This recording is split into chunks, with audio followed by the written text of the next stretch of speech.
Welcome to the Political Economy of the Environment. Today's episode is about market failure and government failure.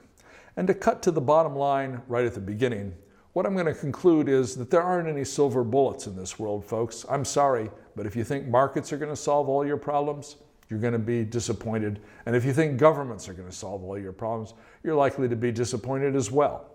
So to understand why governments fail and why markets fail, why we have problems with both these ways of organizing our economy, we need to dig a little more deeply into how markets operate and how governments operate, not on paper, but in the real world. Why do we get market failures? Why do markets fail? Well, the definition of market failure that you find in most economics textbooks is that markets fail where they don't exist. And they don't exist for externalities, and they don't exist for public goods. Externalities, I mean things like pollution, resource depletion, positive externalities as well, things like activities that help to maintain clean air or clean water or biodiversity. Those things don't have market prices on them. They're not traded in markets, so there are no incentives for people to either reduce negative externalities like pollution or provide positive externalities like the stewardship of biodiversity. And so that's one of the rationales that's often put forward for government regulation. Similarly, markets don't provide public goods. Public goods are goods that are available to everybody, goods that are non-rival in their consumption. In other words, if I consume more, it doesn't mean there's less for you. And non-excludable. If it's provided to one, it's provided for all. So things like roads, national defense is the classic example, clean air, clean water, these are public goods, and markets don't provide them. So those are important ways in which markets fail to achieve even what economists recommend as the goal of economic activity, which is efficiency. Also, they fail in other respects as well, as I'll discuss in a moment.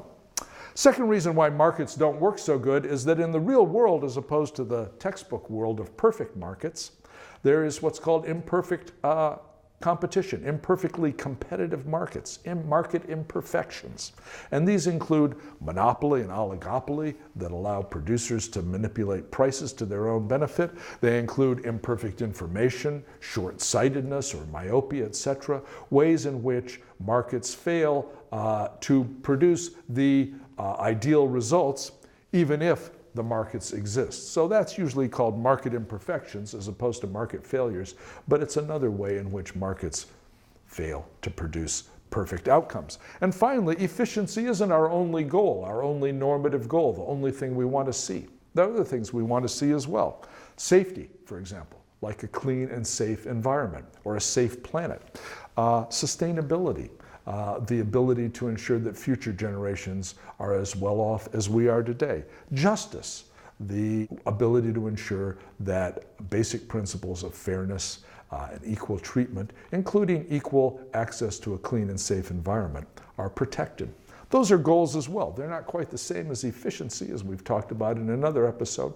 They're different from efficiency, but markets fail to make sure that we achieve those goals as well.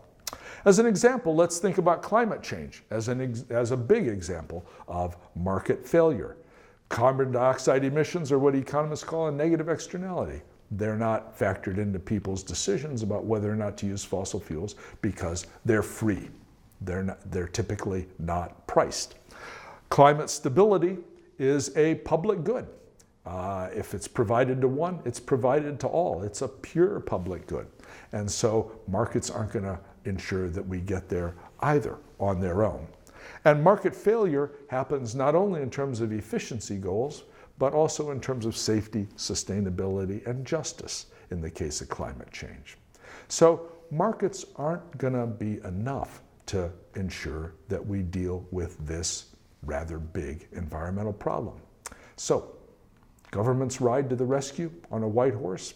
Is that going to solve the problem? Well, government interventions, I would argue, are going to be necessary, but we can't be naive and think that governments are going to always do the best thing for the greatest number of people all the time. In fact, very often governments fail too. Why? Partly for reasons of ability and partly for reasons of willingness. Governments have limited ability to solve market failures because they too suffer from imperfect information, short-sightedness, etc. They also have budget constraints and they have capacity constraints. They can't do everything that they might need to do and might even want to do. Moreover, they have limited willingness to solve market failures, and this is in a way a deeper problem in that they may not want to solve these problems. It's not just they may be unable to solve them, they may not even have the desire to solve the problems. For example, if we're thinking about international externalities, and international public goods, as in the case of global climate change, for example, governments may figure, well, why should we do something that's going to benefit people in other countries? Why should we worry about those externalities that fall across our borders? And on the public goods side, why should we do anything to reduce our emissions of carbon dioxide, for example, in order to combat global warming, if other countries aren't doing so? If everybody thinks that way, nobody reduces their emissions. It's the international free rider problem, as it's called, and you don't get action to reduce emissions. So governments aren't necessarily going to overcome those problems. Moreover, and this is true even for domestic situations where we're not talking about the international complications, what governments actually do is going to be affected by political power and political influence. What they do is responsive to the distribution of power in society. In fact, one way to kind of measure the distribution of power in society is to look at what governments actually do. An example of this is the existence of fossil fuel subsidies. In the US and in many other countries, fossil fuels are currently subsidized. That is to say, we're making it cheaper to produce and consume fossil fuels than it would be in the absence of government interventions, even though the consumption of fossil fuels is the main cause of global climate change and also produces a lot of other co-pollutants, particulate matter, sulfur dioxide, nitrogen oxides, etc., that are extremely harmful to human health. Air pollution is a major cause of premature mortality and morbidity or illnesses in countries around the world. And the use of the fossil fuels that cause those problems is actually being subsidized, right? Direct subsidies in the US amount to about $20 billion a year. In addition to the direct subsidies, the government spends a lot on military expeditions, part of which are motivated by the desire to defend overseas oil interests. The expenditures there, the subsidies there for fossil fuels are potentially quite enormous. And the fact that we allow carbon emissions to go unpriced means that in a way we're subsidizing pollution as well because we're not charging for it. So governments fail too. Power exists in markets in the form of purchasing power, and it exists in governments in the form of political power. And so we've got power operating in both spheres. Whether it is a bigger problem in one or the other is a matter of debate. The most extreme view on this, at least most extreme in terms of the position that government failure is worse than market failure, is in the school of thought called public choice economics. And it's the idea that was expressed back in the 1980s by Ronald Reagan, who sometimes said, government is not the solution to our problem, government is the problem. The idea is that, well, there may be problems with the markets, there may be market failures, market imperfections, all these things, but you know what? The government's going to do an even worse job. So the best thing we can do is to downsize the government, to limit it, at least to limit its intervention in the economy. One kind of big exception is spending a lot of money on the military and national defense. The underlying ideas that Reagan was expressing were developed in a school of economic thought, which is sometimes called public choice economics, which basically views the government not as an organization that attempts to pursue the public interest, but rather as an arena in which powerful private interests get together to benefit themselves at the expense of the public. And this article that I mentioned at the bottom of this slide by the Chicago economist Gary Becker that appeared in the Quarterly Journal of Economics back in 1983 called A Theory of Competition Among Pressure Groups for Political Influence kind of lays out in very clear and mathematical terms what that kind of view of the government implies, which is that you've got powerful people who are basically using the government as a vehicle to loot the public through the state and benefit themselves. And so the recommendation that the Public Choice School comes up with is that what we need to do is downsize the government, just minimize the size of the government. Now, the problems with that are that we need governments to do at least some things, maybe national defense, maybe correcting market failures, maybe simply enforcing property rights. And simply downsizing the government while leaving those functions in place doesn't mean you're not going to get the same distortions, the same failures, the same problems that the critics of the government point to. So it seems like another alternative, which I'll come back to in a moment, might be, instead of eliminating the government or downsizing it, to instead try to correct the imbalances of power that allow some people to manipulate the government for their own benefit at the expense of the public interest. There's a correlation between purchasing power and political power. Those with more money tend to have more political power, and those with more political power tend to have more money.